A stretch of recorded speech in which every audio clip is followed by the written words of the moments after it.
আসসালামু আলাইকুম এভরিওয়ান, আশা করি সবাই ভালো আছেন। আল্লাহর রহমতে আমিও ভালো আছি। আজকে আমি আপনাদের সাথে শেয়ার করব দারুণ একটি রেসিপি। এই যে দেখুন, আমি বাজার থেকে শোলা কচু নিয়ে এসেছি। আজকে এই শোলা কচু দিয়ে দারুণ একটি রেসিপি করব, আপনাদের সাথে শেয়ার করি। চলুন পুরো ভিডিওটি দেখতে থাকুন। এই যে আমি কচুগুলোকে কেটে লম্বা লম্বা করে পিস পিস করে কেটে নিয়েছি।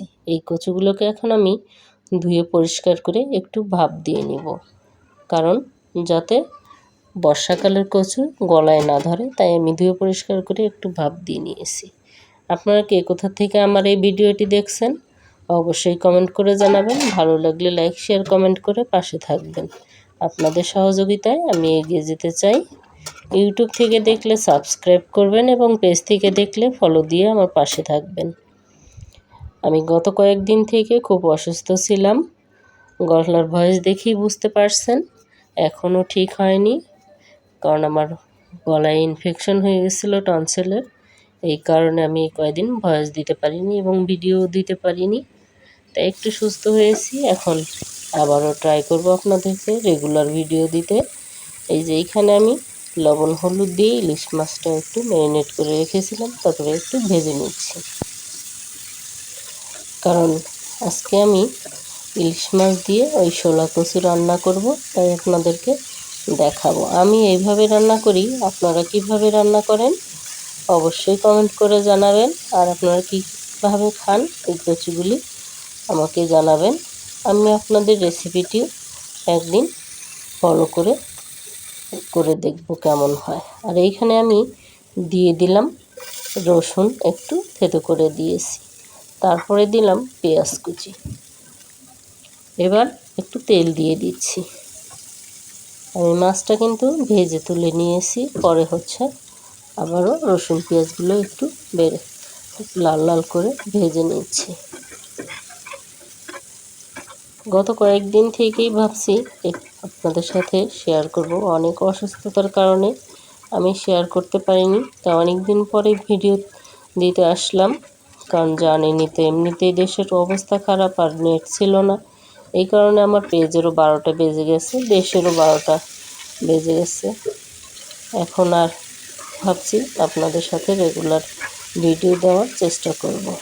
এই যে আমি এখানে ভাপ দিয়ে রাখা পানি ঝরিয়ে রেখে দিয়েছিলাম, একটা প্লাস্টিকের ঝুড়িতে পানি ঝরে গিয়েছে। এখন ওই রসুন পেঁয়াজ ভাজার মধ্যে আমি কচুগুলোকে দিয়ে দিলাম। এখন আমি এতে একে একে সব ধরনের মশলা ব্যবহার করি। দিয়ে দিলাম লবণ স্বাদ মতো, তারপরে দেব হলুদের গুঁড়ো, এবার দিয়ে দিচ্ছি মরিচের গুঁড়া, তারপরে দিলাম জিরা বাটা, এবার দিয়ে দিব রসুন বাটা, কারণ কচুতে একটু রসুন বাটা দিতে হবে, না হলে গলায় ধরবে। বর্ষাকালের কচু যেহেতু, এই কারণে একটু রসুন দিয়ে বেশি সময় ধরে একটু ভেজে নিতে হবে এই তেলেই। আগেই পানি দেওয়া যাবে না, না হলে কচুটা গলায় ধরতে পারে।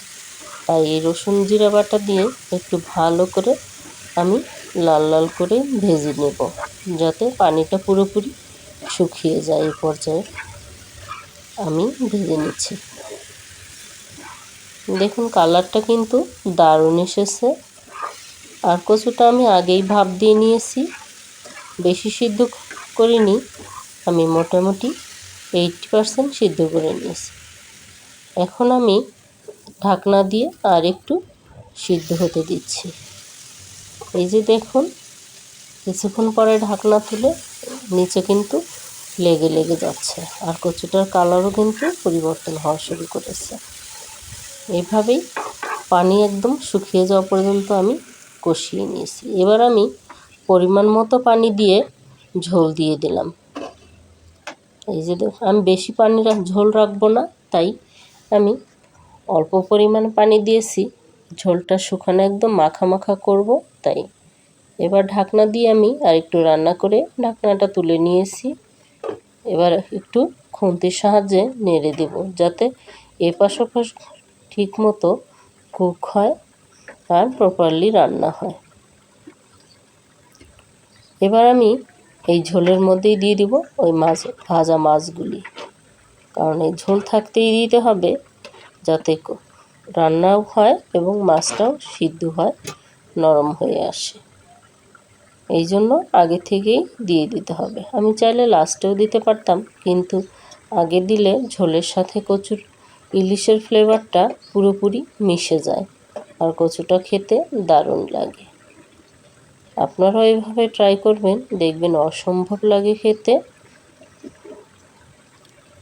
আর একটু নেড়ে দিলাম যাতে মাছগুলো এপাশ ওপাশ ভালোভাবেই রান্না হয়। এবার আমি ঢাকনা দিয়ে পুরোপুরি সিদ্ধ হতে দিয়েছি। ঢাকনা দিয়ে ঢেকে কিছুক্ষণ পরে আমি একটু জিরা ভেজে নিলাম শুকনো খোলায়। ওই জিরাটা আমি গুঁড়ো করে এতে পরবর্তীতে দিয়ে দিই। এবার আমি দিয়ে দিলাম কয়েকটা কাঁচামরিচ। আগে আমি কিন্তু শুকনো মরিচের গুঁড়া ব্যবহার করেছি, তাই এখন অল্প একটু কাঁচামরিচ দিলাম যাতে সুন্দর একটা কাঁচামরিচের ফ্লেভার আসে। আর ঝোলটাও কিন্তু কমে আসছে, দেখুন। আমি ভালো করে কাঁচামরিচটা বসিয়ে দিলাম। এবার ঢাকনা দিয়ে আর একটু রান্না হতে দিই। ঝোলটা কমে আসলে এই যে দেখুন ঝোলটা কিন্তু এখন মাখা মাখা হয়ে আসছে। এই পর্যায়ে আমি ওই ভাজা জিরাটা গুঁড়ো করে নিয়েছি সেটা দিয়ে দিলাম। এই শেষের দিকে জিরা ভাজার গুঁড়ো দিলে তরকারির ঝোলটা কিন্তু অসম্ভব সুন্দর একটা ফ্লেভার হয় আর খেতেও অসম্ভব ভালো লাগে। আপনারা এইভাবে চেষ্টা করবেন লাস্টে ভাজা জিরার গুঁড়ো দিতে। অনেকেই ধনিয়ার পাতা দেয়, তবে আমি এই রান্নাতে ধনিয়ার পাতা ব্যবহার করিনি, জিরা ভাজাটাই ব্যবহার করি, কারণ এইভাবে আমার আম্মু রান্না করে। তাই আমি এই রান্নাটা আমার আম্মুর কাছ থেকে শিখেছি। এই যে আমার রান্না শেষ, দেখুন একদম মাখা মাখা হয়ে গেছে আর চুলাটাও আমি অফ করে দিয়েছি।